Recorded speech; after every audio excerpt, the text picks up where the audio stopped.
अल्लाह का लाख लाख शुक्र है कि जो जलगांव जिला मुस्लिम एकता संगठन वजूद में आया था वो इस डिमांड के लिए आया था। जो पहले 3 डिमांड थी हमारी कि जलगांव ज़िले में एफआईआर होनी चाहिए रामगिरी महाराज के खिलाफ, क्योंकि सभी तालुके में बड़े बड़े गांवों में जलगांव सिटी के मोर्चे निकले, आंदोलन हुए, निवेदन दिए गए, लेकिन प्रशासन ढंग नहीं हो रहा था और किसी तरह की ले रहा था। 19 तारीख को हमने माननीय पुलिस अधीक्षक की भी विजिट की, मुलाकात की, उन्होंने भी हाँ किया लेकिन नहीं की एफआईआर। इसलिए मजबूरन हमको एक मुस्तहक फैसला करना पड़ा कि हम 28 अगस्त को धरने आंदोलन के लिए बैठेंगे। और अल्लाह करम रहा कि आज पुलिस महकमे में ये बात सब तरफ से पहुंच गई कि कल इंशाअल्लाह 28 अगस्त को हज़ारों की तादाद में जलगांव शहर में ये आंदोलन होगा। इसलिए आज पुलिस ने हमारी पहली जो इम्पोर्टेंट डिमांड थी उसके तहत आज जलगांव शहर के जिलापेट पुलिस स्टेशन में CR नंबर 0/BSN एक्ट के तहत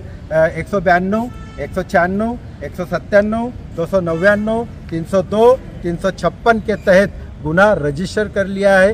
गुनाह की एफआईआर की कॉपी हमारे को दे दी है और उन्होंने इस गुनाह को श्रीरामपुर तालुका पुलिस स्टेशन को ट्रांसफ़र किया है। और हमारी जो दूसरी डिमांड मेन थी कि उसको अरेस्ट किया जाए, तो हमको पुलिस महकमे में कहा है कि इसके पहले भी उन पर गुनाह दाखिल है। उनका रेसिडेंस का एड्रेस आपने कंप्लेंट में जो मैंने उनको लिखाया है कि मुक्काम पोस्ट सराला, तालुका श्रीरामपुर, जिला अहमदनगर, जो हमारे जुरिडिक्शन के बाहर है। अगर वहाँ पर ये रजिस्टर रहता था या हमारे एरिया में रहता तो हम वो उनको अरेस्ट भी कर सकते थे। इसलिए आपका अरेस्ट का आपकी जो डिमांड है वो हम पुलिस महासंचालक को बताते हैं कि जलगांव के जो नुमाइंदे हैं सब ये उसको अरेस्ट करने की भी डिमांड कर रहे हैं। इसलिए वो करने का उन्होंने वादा किया है कि आप दो। इंशाअल्लाह बहुत जल्द पुलिस महासंचालक को पुलिस अधीक्षक के मार्फत यह अहवाल जाने वाला है कि जलगांव की जो पब्लिक थी डिमांड थी कि उसको अरेस्ट किया जाए, उसका वो पूरे का पूरा ये लेते हुए संज्ञान लेते हुए अपना निवेदन उनको भेज रहे पुलिस महासंचालक को।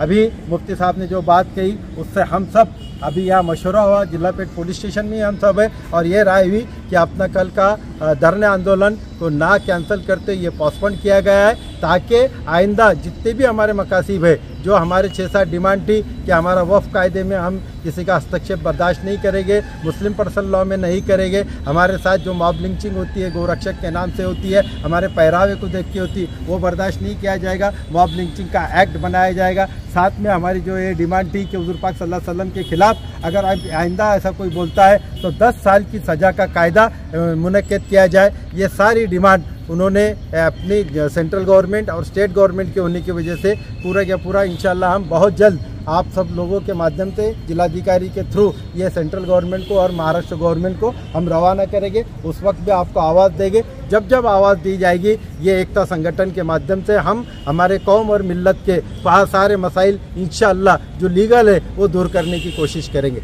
आप लोगों का जो मेंटली सपोर्ट हमको मिला, आपकी जो हमारे को सपोर्ट के जो मैसेज आए उसलिए मैं आपका फिर से शुक्रिया अदा करता हूँ। और सबों से मुद्देबाना गुजारिश है इस वीडियो के माध्यम से कि कल का अपना धरने आंदोलन पोस्टपोन हुआ है, लिहाजा कोई शख्स कल जलगांव में ना आए, कोई बाहर गांव वाला ना आए, कोई किसी को कुछ ना कहे, लेकिन इंशाल्लाह जब जब एकता संगठन आपको बुलाएगा उस वक्त आपकी हाजिरी ज़रूरी है।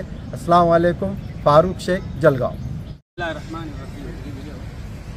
आज हमारे लिए बड़ी खुशी की बात है कि जिस अहम मकसद के लिए यानी गिरिराज महाराज के ख़िलाफ़ एफआईआर दर्ज करने के लिए हमने जो मांग के लिए कल बरोज़ बुध को धरने का इंतज़ाम किया था, हमें इजाज़त भी मिली थी, सारी चीज़ें हुई थी, लेकिन अल्हम्दुलिल्लाह उससे पहले ही उम्मत के इत्तेहाद और इत्तेफाक को देखते हुए पुलिस प्रशासन ने ये भाप लिया और कि इस उम्मत के अंदर अभी जान बाकी है, वो सब कुछ कर सकते हैं लेकिन अपने नबी की शान में गुस्ताखी बर्दाश्त नहीं कर सकते।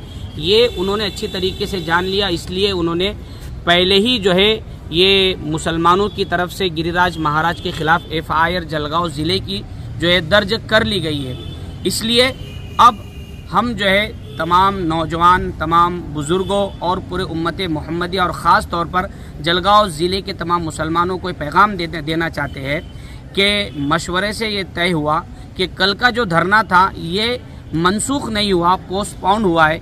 इंशाअल्लाह इस उम्मीद पर कि जब भी उम्मत के नौजवानों को, बुज़ुर्गों को किसी भी उम्मत के मसले को सामने रखते हुए आवाज़ दी जाएगी तो इंशाअल्लाह तमाम मुसलमान इसी तरीके से अपनी इत्तेहाद व इत्तेफाक का सबूत देंगे और एक आवाज़ पर जो है उम्मत एक जान बनकर, एक शीशा पिलाई हुई दीवार बनकर जो है बातिल के सामने खड़े होकर अपनी कौमी जो है अपनी दीनदार बेदार सबूती का और इत्तेहाद व इत्तेफाक का सबूत देंगी। अल्लाह ताला हमारे इत्तेहाद को कायम दायम फरमाए और हमारे इख्तिलाफात को ख़त्म फरमाकर इस इत्तेहाद को दुनिया और आखिरत के एतबार से नजात का जरिया बनाए। अस्सलामु अलैकुम वरहमतुल्लाहि वबरकातुहू। खालिद जलगांव, इमाम व खतीब मस्जिद कुबा सुप्रीम कॉलोनी।